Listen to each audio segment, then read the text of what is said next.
mesdames et messieurs, vous êtes à l'écoute de la radio Oasis Congo FM TV. Bienvenue à suivre cette édition de formation qui commence par la météo.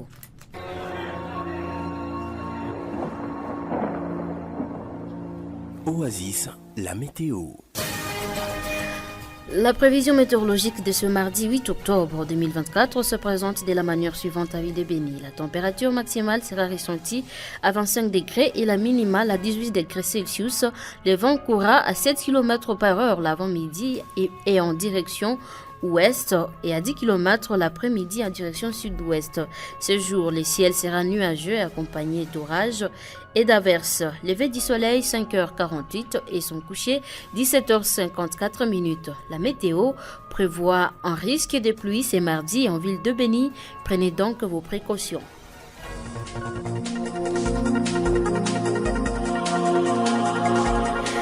Les activités socio-économiques ont été à moitié paralysées ce lundi à Ville de Béni. La situation était consécutive à l'appel de 2 journées sans activité décrété par le mouvement citoyen et groupe de pression pour exiger la fin de l'état de siège.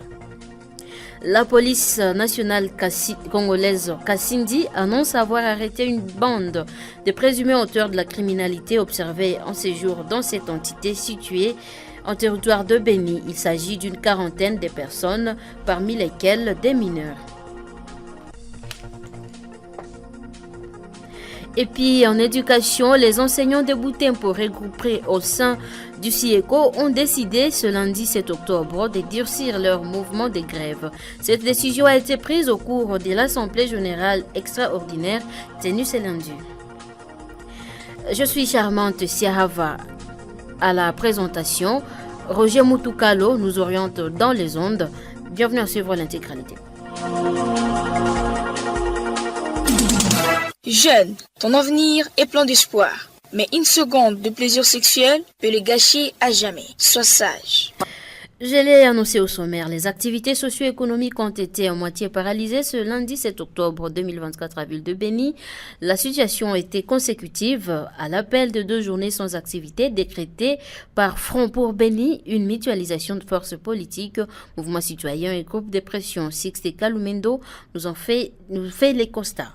Au centre commercial de Matonké et d'Assorté, quartier chaud de la ville, les barricades ont été érigées très tôt le matin par les manifestants. Le boulevard du 30 juin n'a pas été épargné par des barricades, mais ont été vite évacués. Les éléments de la police nationale congolaise ont été déployés sur terrain pour évacuer ces barricades à Matonké et dans d'autres coins chauds de la ville. Quelques coups de balles ont été entendus au centre-ville pour disperser les manifestants. Dans certaines écoles, les activités scolaires sont restées paralysées. Les quelques élèves qui étaient déjà présents ont été obligés de rentrer dans leur domicile pour mesure de prix d'assain. Les manifestants disent réclamer l'enfait de l'état de siège, la libération des prisonniers politiques et des activistes de troisième main. Entre-temps, le maire de la ville et le commandant de la police sont passés de porte à porte sur le boulevard du 30 juin et à Matonké pour demander aux commerçants d'évacuer luprement leur occupation, rassurant que le service de sécurité soit à pied d'œuvre pour établir de l'ordre sur toute l'étendue de la ville. Vers l'après-midi de ce lundi, les activités commerciales reprenaient petit à Matonké et la circulation des engins roulants est observée. Après une évaluation du comité urbain de sécurité, le maire se félicite de la collaboration de la population qui a accepté de réouvrir le port après son passage. Toutefois, pour quelques boutiques scellées, l'autorité urbaine dut être déjà en pourparlers avec la FEC pour la réouverture. Le maire de la ville souligne que cet exercice de ce linge n'est ni de mauvaises intentions, moins encore de caractère à exiger des amendes transactionnelles, mais ça rêve d'un caractère pédagogique. Il s'est tenu une conférence culturelle de Bapakompe ce lundi 7 octobre 2024 à Ville de Béni. C'est la résidence du chef coutumier Kitobi Olenka, situé à Kipriani, au quartier Massiani, qui a servi de cadre pour cette activité. Le Mwami Atu Taïbo Bin Kitobi, chef coutumier de Bapakompe Bakondo, indique que l'évaluation de cette communauté depuis l'époque coloniale était au menu des échanges. Il appelle tous les Bapakompe de leur emboîter les pas pour la réhabilitation de leur groupement. Suivez Atu Taïbo au micro de Sixte Kalumendo. Nous avons organisé une réunion purement communautaire. La loi portant statut de chef coutumier nous donne 2 fonctions. Fonction coutumière mais aussi administrative. Et dans la partie coutumière, on nous donne aussi la charge de protéger l'identité de nos communautés, la culture de notre communauté, les us et coutumes. C'est dans ce sens-là que nous avons réuni tous les Bapakombe, leur parler de l'évolution de notre communauté depuis l'époque coloniale jusqu'à nos jours et la vision que nous avons par rapport à notre développement. Les Bapakombe, Bakondo ont plus de 5 groupements dans le secteur de Benimbao, mais des groupements qui sont déjà réduits en villages. Alors voilà pourquoi ils se disent, conformément à l'arrêté ministériel numéro 1013 de 1970, portant nomination des conseillers des droits du secteur de Benimbao, les Bapakombe Bakondo ont été représentés par Mzee Olenga Kitobi et Grégoire P. à son âme. La communauté de Bapakombe aujourd'hui se décide de se détacher de ces groupements et demande la réhabilitation de leur groupement comme cela était dans l'ancien temps. Les enseignants du centre scolaire des Kassindi décident de poursuivre leur mouvement de grève jusqu'à l'obtention des résultats satisfaisants à leurs revendications. Voilà la conclusion de la réunion évaluative du mouvement de grève de ces professionnels de la Craie Blanche tenue à l'école primaire Wema qui s'est clôturée la soirée de ce dimanche 6 octobre 2024. Les communicateurs occasionnels de la synergie des syndicats des enseignants dans cette partie du territoire de Béni, Abel Kayiri, fustige les silences des autorités du pays au chef d'établissement scolaire de ne plus ouvrir les portes de leur bureau. Il est au micro de Obedi Salama.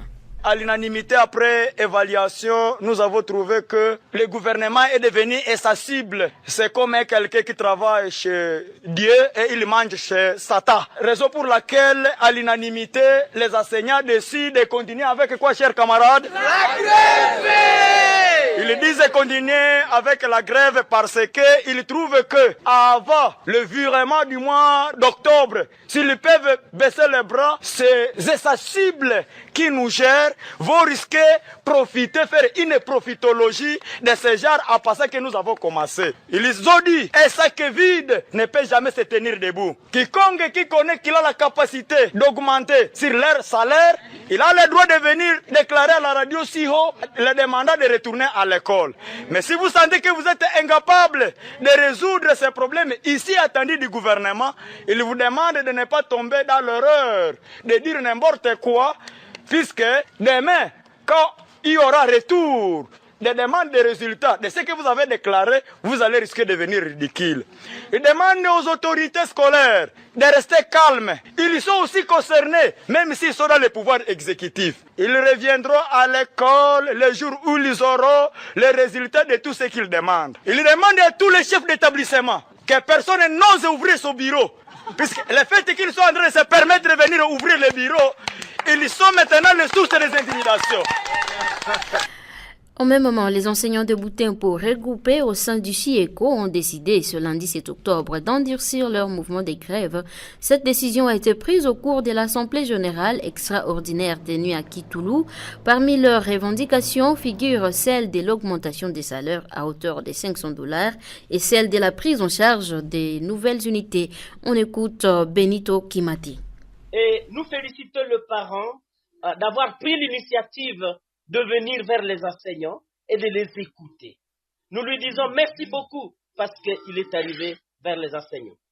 Il a essayé de dire aux enseignants que pendant qu'une délégation peut se retrouver à Kinshasa pour aller voir réellement ce qui se passe à Kinshasa, là les enseignants ont trouvé que c'est une bonne chose. Et lorsqu'il a alors dit que pendant que cette délégation sera à Kinshasa, et il a sollicité que les enseignants soient à l'école pendant que cette délégation soit à Kinshasa. Les enseignants ont totalement refusé, catégoriquement refusé, que si une délégation peut aller à Kinshasa, alors cette délégation ira lorsqu'ils seront toujours à grève. Est-ce que c'est ça, mes chers enseignants? Les enseignants peuvent accepter toute autre chose. Comme les revendications ne sont pas prises à charge jusqu'à aujourd'hui, en tout cas, ils ne jurent qu'une seule chose seulement, de prendre en considération les revendications, des solutions bien concrètes des revendications des enseignants. La police nationale congolaise, PNC Commissariat de Kassindi, annonce avoir arrêté une bande de présumés auteurs de la criminalité urbaine observée ce jour dans cette entité située à la frontière avec l'Ouganda dans le territoire de Beni. Il s'agit d'une quarantaine de personnes, toutes hommes, parmi lesquels des mineurs. Ces présumés criminels ont été présentés ce lundi 7 octobre 2024 aux fonctionnaires délégués Kampale Sivavouiwa Barthélémy dans la cour du bureau administratif local dans les quartiers Congo et Asika devant les journalistes et d'autres courriers. Baraka Baoumawe pour les reportages. Là, on les présente vivants, mais ceux-là qu'on va appréhender, je pense qu'ils seront morts. Lui, c'est le commissaire principal, Kasereka Kampere Claude, commandant de la police locale, qui a procédé à la présentation de ces présumés bandits. On a arrêté 41 criminels, deux détenaient une arme. Il y a ceux-là qu'on a arrêtés au niveau de l'Ouganda. Au Congo, on a arrêté 39 bandits qui sont associés à 2 Congolais qui logent à l'Ouganda, mais opérés au Congo. Ce sont des Congolais qui ont préféré d'aller louer en Ouganda pour opérer chez nous au Congo. On a fait une mission conjointe, nous, la police de Kassindi, on nous a à un moment donné 4 policiers ougandais, y compris les chercheurs de renseignement, qui nous ont accompagnés dans l'opération. Cette opération sera suivie de la restitution des biens récupérés des mains des présumés malfrats, a-t-il ajouté. Toute personne dont on a déjà volé dans sa famille qui se présente à la police, on s'y là-bas. À partir d'aujourd'hui jusqu'à demain. Donc demain, à partir de 12 heures, ils doivent être acheminés tous à l'auditoire militaire garnison de Beni. Moi, j'ai dit que non, si vous avez perdu des objets, vous avez perdu des chèvres et consorts, passez à la police. Toutefois, l'arme à feu avec laquelle se servent ces derniers dans leurs opérations de cambriolage des mers introuvables, se désole la police nationale congolaise locale qui ajoute que des enquêtes sont à court pour la retrouver. L'acteur politique Gika Sonko appelle à la suite des opérations pour que celle-ci soit récupérée. Nous demandons à nos services de collaborer avec l'appareil sécuritaire de l'Ouganda, voir comment aller rechercher les présumés détenteurs de cette arme qui ont fui dans la nature. Aucun quartier n'a été épargné par cette hémorragie sécuritaire selon les différents rapports des chefs de base présentés à l'autorité à la parade de Selanti. De Kassindi, Baraka Baoumawe, Oasis Beni. Une personne a été tuée par des présumés bandits armés au village Ngangi 2 dans le groupement Mounigi en territoire de Nyiragongo, province du Nord Kivu. Selon la société civile du dit territoire qui rapporte la nouvelle, ce lundi, ces bandits armés se sont tous d'abord introduits dans la boutique de l'infortuné avant de lui cribler des coups de balle dans la tête et la mort s'en est suivie. Thierry Gassissi, au cadre de cette structure qui condamne ces cas d'assassinat, demande aux autorités compétentes de s'investir dans la sécurisation des habitants et de leurs biens. On écoute Thierry Gassissiro, secrétaire exécutif de la société civile du territoire de Nyiragongo, joint par Bienfait Toumsifou. Dans le village Ngangide, un jeune garçon a été fusillé pendant qu'il était dans une maison de l'édition dans laquelle il travaillait. Et pendant que des bandits étaient dans une salle opération de cambriolage, ils ont criblé plusieurs coups de balles et c'est ainsi que les balles ont touché ce jeune homme sur la tête et il est décédé. Et donc cette insécurité qui a élu domicile dans le territoire de Nyiragongo ne cesse d'endeuiller plusieurs familles. Il est donc temps que toutes les autorités puissent activer toutes leurs batteries en marche afin d'éradiquer cette insécurité, car on alerte toujours, il y a toujours des travaux de monitoring, mais également des plaidoyers qui sont faits par-ci, par-là. Mais les décisions qui sont prises par les autorités ne sont pas à la hauteur de mettre fin à cette insécurité grandissante dans le territoire de Nyiragongo. D'où il est grand temps que les autorités au niveau provincial et national puissent aussi joindre leurs efforts à ceux des autorités locales pour qu'ensemble, avec la population, que l'on puisse mettre fin à cette insécurité, car non seulement que ça prend des vies humaines, mais également ça bloque et ça retarde le développement du territoire de Nyiragongo. L'insécurité est loin de dire son dernier mot en chefferie de Babila Babompi dans les territoires de Mampasa, en Ituri. Cette insécurité est caractérisée par le phénomène ADEF, couplé au cas de vol des biens de la population. Cette affirmation a été faite ce lundi par Grace Kakine, secrétaire de la CRDH en chefferie de Babila Babompi. Ces défenseurs de droits humains qui haussent les tons appellent les services de sécurité à bien jouer leur rôle et aux habitants de demeurer toujours vigilantes en dénonçant tout mouvement suspect auprès des autorités compétentes. On écoute Grace Kakine dans cet extrait sonore.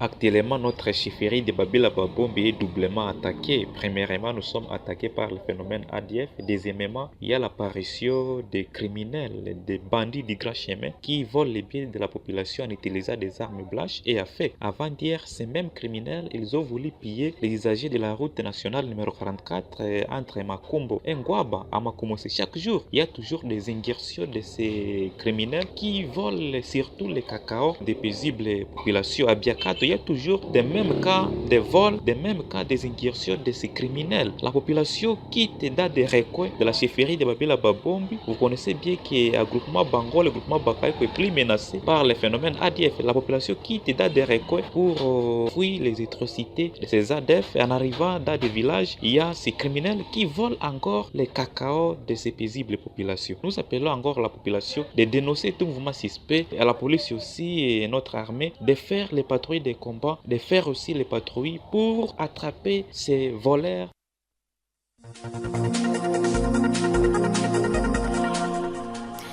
Très chers auditeurs et auditrices, c'est la fin de cette session d'information qui a été présentée par Charmante Sierrava. Roger Moutoukalo nous a orientés dans les ondes. Nous vous laissons suivre la suite du programme accompagné de votre radio.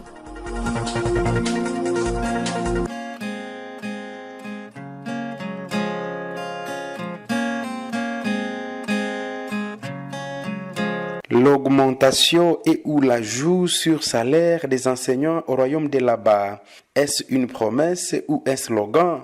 En plein pèlerinage, nous avons vu, nous avons écouté, nous avons été en contact avec les doyens de la carrière enseignante qui n'ont pas caché leur sentiment de joie, une joie qui risque d'être de courte durée.